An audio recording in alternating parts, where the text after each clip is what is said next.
For decades, I've been hearing about the Central American War, but I never knew anything about it. I never studied up on it. From what I heard, it was just that the U.S. sent the military down there to quash and stop the spread of communism. At the same time, the U.S. trained a bunch of death squads in like El Salvador and Guatemala, out in Guatemala, Honduras, those places. But I never really like looked too far into it or studied it to the point to where I fully understood it. Now, from what I hear, they said that this was all behind drugs. And then somebody told me that whenever a state goes broke, or like a state needs money and the federal government won't give them money, the state will run guns and drugs. Like, let's say any state, Chicago, fucking corrupt ass, fucking, or Detroit, whatever, Illinois, a city. Let's say Chicago. Like, if the city goes broke or some shit, they'll run guns from like, they'll sell guns to like Mexico or to another fucking country south of the border to make up for some money or some shit like that. That's what I heard. I don't know if it's true, if it's not, but that's just how corrupt a lot of these states are over here in the West. But let's hop into this, man. Maybe I'll learn something new about this Central American war back in the day.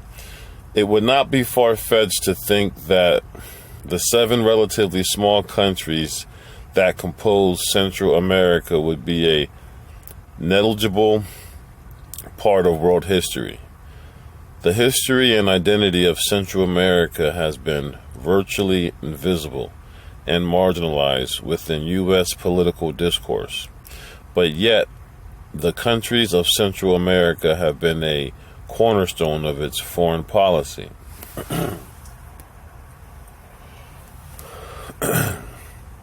There is a marked difference of the interventions in Central America before and after World War II.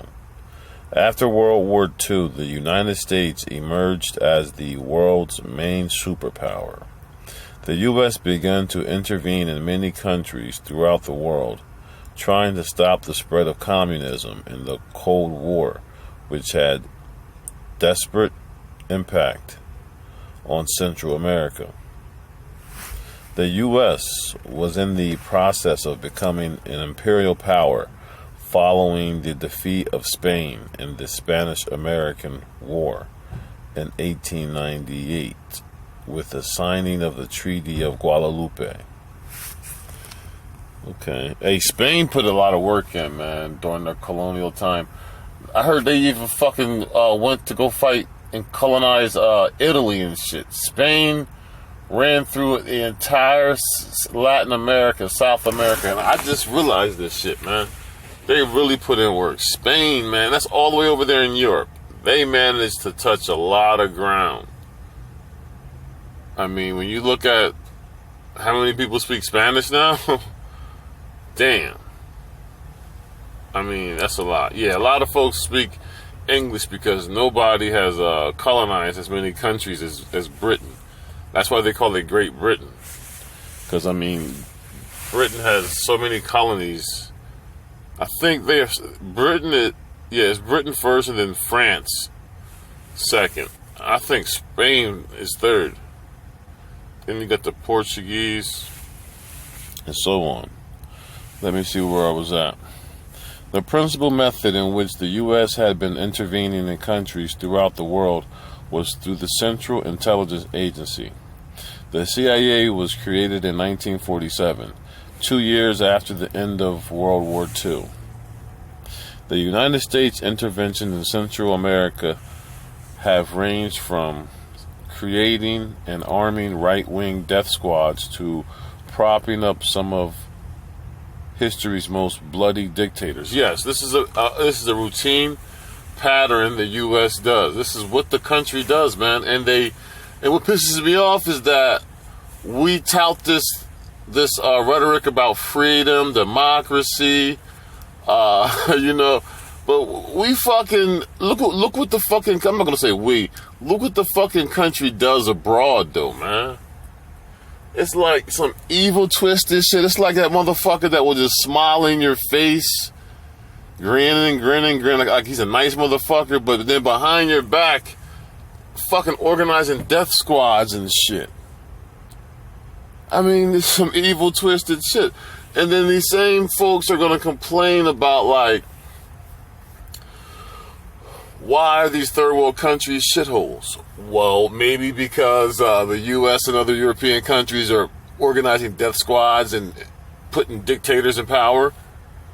Have you white Nazis and alt-right identitarian pussies thought about that? Why don't you pussies, you crackers, take out the time and ask your political representatives to stop putting these dictators in power in these third world countries? Stop organizing death squads. Stop destabilizing these third world countries. And you don't got to worry about refugees going into fucking Germany. You don't got to worry about Syrian refugees going into France. That's what kills me about these fucking neo-Nazi crybabies, these alt-right crybabies. They want to complain about all this shit. And look, I don't want no fucking illegals coming to America neither. But you can't have it both ways. They want to have it both ways. They want to ignore America's foreign policy when it comes to bombing these third world countries, but then they want to complain about Syrian refugees or Afghani refugees going into fucking France, going into fucking Germany. Your fucking country is bombing them. NATO is bombing them. So make a deal, motherfucker. Stop bombing these third world countries. Stop putting these dictators in power. Stop overthrowing democratically elected presidents of these third world countries. And these fucking third world motherfuckers won't run into your fucking country as refugees. Let that be a fucking deal. But no, the U.S. just can't leave motherfuckers alone. Just leave motherfuckers alone, okay? Plain and simple. All right, where was I at? The United States intervention. All right, fuck. The United States has over and over again put its ideals before the lives and well-being of the various peoples living throughout Central America. And because of that, much of the history of Central America has been that of violence, civil wars, and revolts.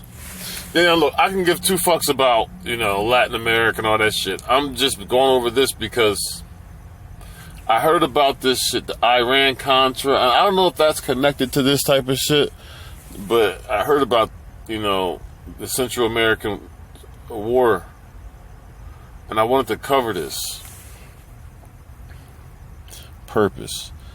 This website focuses on hold on. This website focuses on the significant excursions of the U.S. in each country and compares the marked difference in the interventions before and after World War II. It chronicles the different tactics that the U.S. has employed in countries like Nicaragua, Guatemala, and El Salvador to maintain control in order to nonetheless achieve a similar agenda. Now, the other reason why I'm showing you this fucking, I'm going over this shit, because I'm showing you how the U.S. specializes, the government specializes in psychological warfare and destabilizing third world countries, or just nations, period.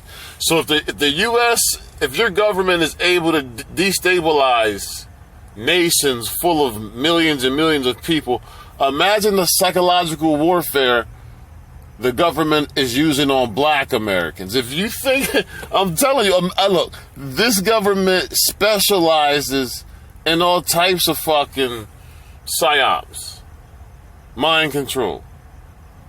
Okay? You can see it right here. I'm going to read this sentence to you over and over again. I'm going to read this sentence to you one more time.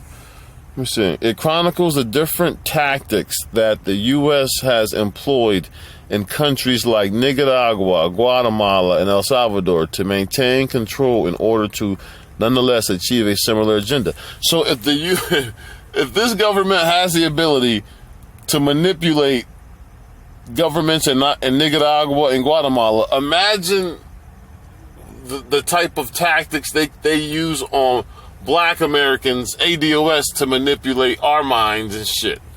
Or the ones of us who are dumb and stupid and can't think outside the box. Imagine what the mind control they got. And this is the CIA. And if you don't think the CIA is being deployed here in the U.S., you're stupid too. You're just dumb. So look, man, as black Americans, man, we're the best of the best. Know what I mean? Especially for the ones of us who can see through the bullshit and haven't fell victim to the PSYOP, psychological warfare. Because right now, the U.S. is using hardcore psychological warfare on black Americans, especially black American women. That's why these bitches hate themselves so. Whoa, man, the self-hatred is thick, and they're using heavy psychological warfare on these black chicks.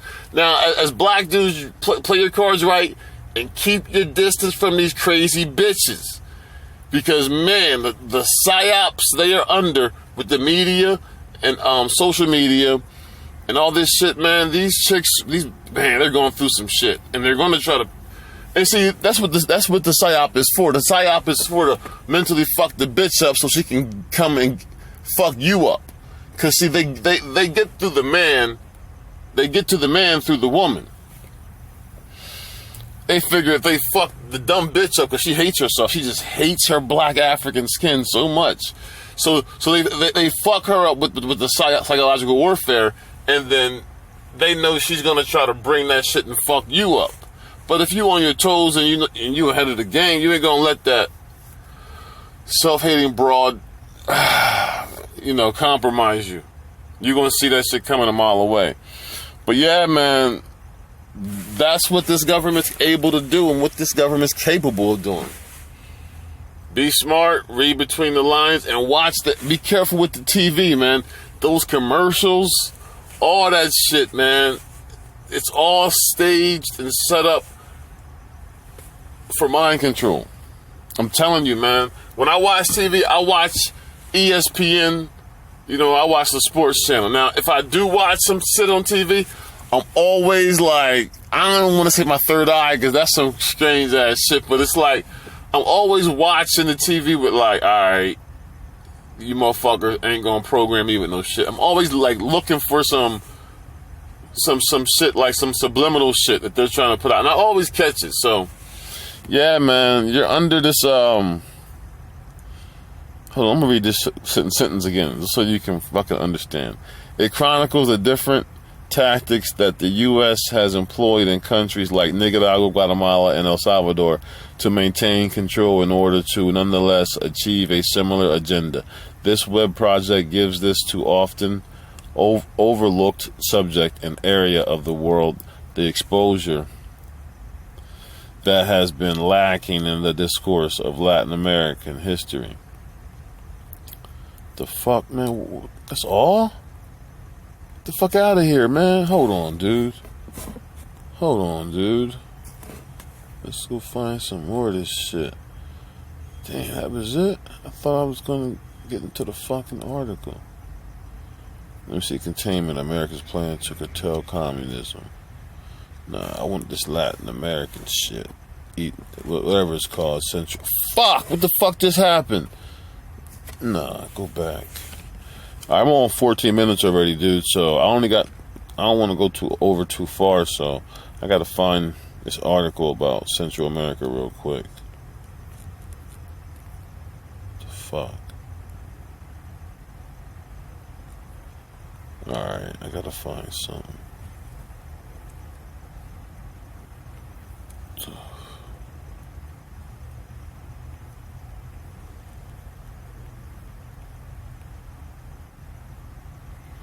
All right, let's hop into this, see what this is about. United States calls situation El Salvador communist plot. I don't know what the fuck this article is about, but hopefully it's going to be about Central America and what the U.S. was doing what the U.S. was doing down there, man. Let's hop into it.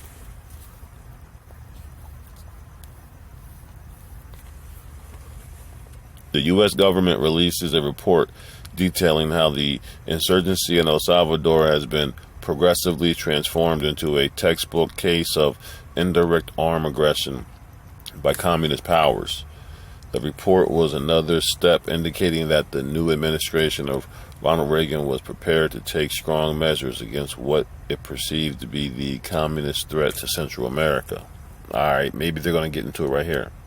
When the Reagan administration took office in 1981, it faced two particularly serious problems in Central America. In Nicaragua, the Reagan administration was worried about the Sandinistas regime, a leftist government that took power in 1979 after the fall of long-time dictator Ernesto Somoza. Alright, they're gonna break this shit down, man, and this is what I love right here, man. I can fucking get a clear picture of what the fuck was going on over there. Alright. In El Salvador, the administration was concerned about a growing civil war between government forces and leftist rebels.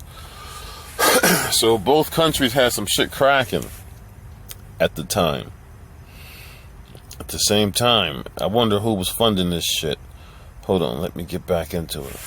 Brutal violence on the part of the Salvadorian military offenses that included the 1980 rape and murder of 4 U.S. missionaries had caused the Jimmy Carter administration to cut off aid to the country.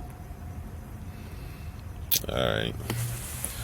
In both nations, Reagan officials were convinced that the Soviet Union was the catalyst for the troubles. Okay, so the fucking Russians were fucking over there, fucking around, huh? To address the situation in Nicaragua, the Reagan administration began to covertly assist the so-called Contra rebels. What? Yo, they breaking this shit down. Hold on. Let me read this shit, man. I gotta slow down. I'm rolling through this shit. I wanna fucking understand this shit. Hold on. Let me go back a little bit.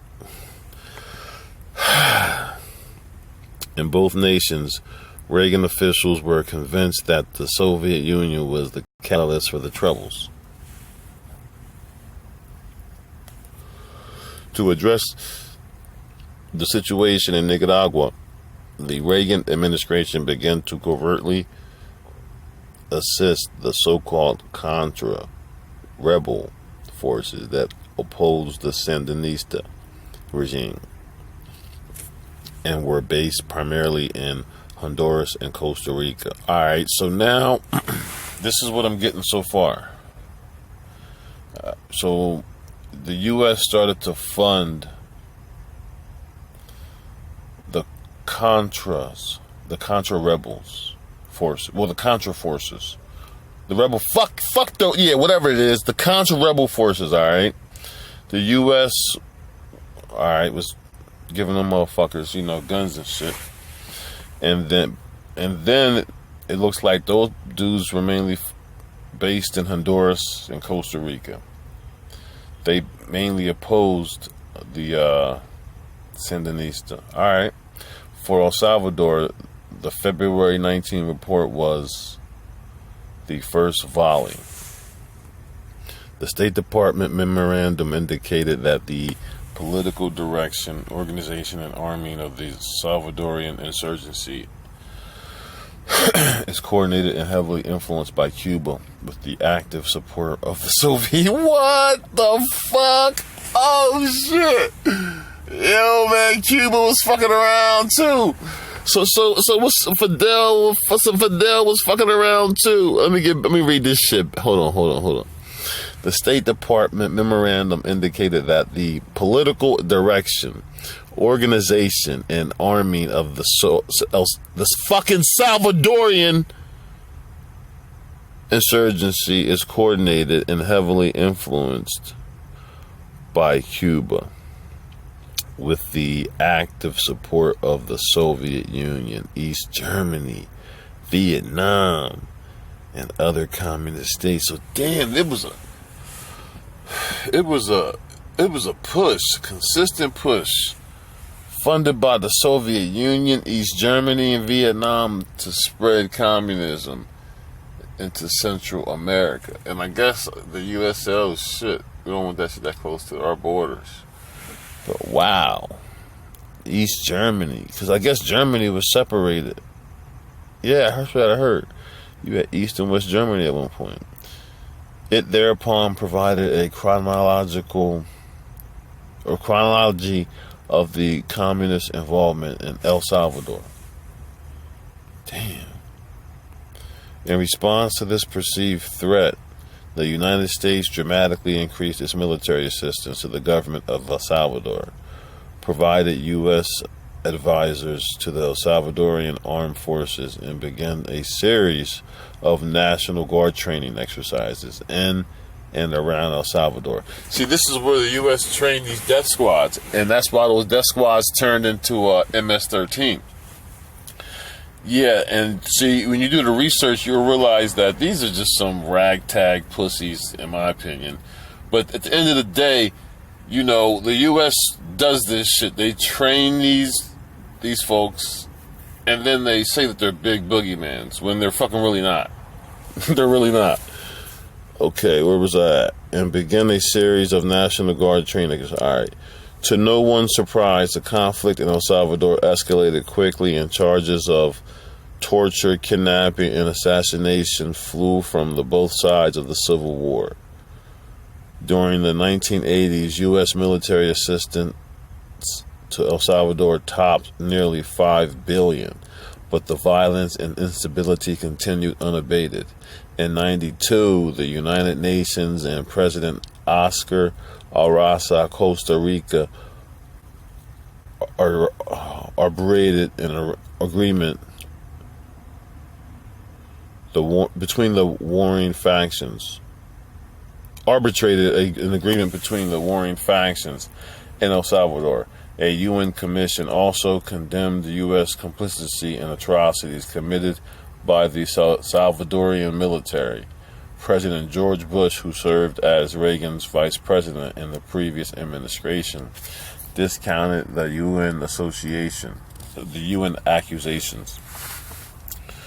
But the claims that peace in El Salvador was the product of a vigorous U.S. response to communism subversion in the Western Hemisphere.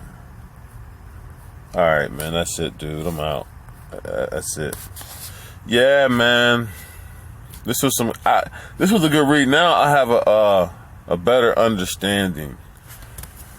But I always knew that the government's always fucking around with somebody's country and shit, man. Fucking around, the U.S. is always doing that shit, and then we be saying, hey, we ask, why is your country a shithole? Motherfucker, because you be fucking around. Fucking putting these dictators in power, giving them guns, and how the fuck will some poor peasants be able to fight against the government, a dictator that the U.S. is giving weapons to? Come on, man. Hey, you neo-Nazi pussies, you understand this shit? Do you understand what the fucking government is, what the government is doing to these third world countries, and why they're shitholes? You see this shit, right? And this is why I make these videos so these crackers, neo-Nazi pussies, alt-right, identitarian pussy little crybabies can see. You're not innocent victims, dude. White guilt is deserved, bro. You ain't my bro. This is deserved. Until I hear you crackers speaking out against this type of shit, it's just deserves, man. I gotta go. I'm a dawn in my own rhyme. Got the call, niggas told me born with a strong rhyme. Watch me back on, motherfuckers run for cover. Outlaws till we die, so we thug brothers. Let them understand it's a family thing. I hate the feds, eating good, drinking champagne and breaking bread. This is for my dogs that watch this shit. Tupac got your back, who can stop the hit?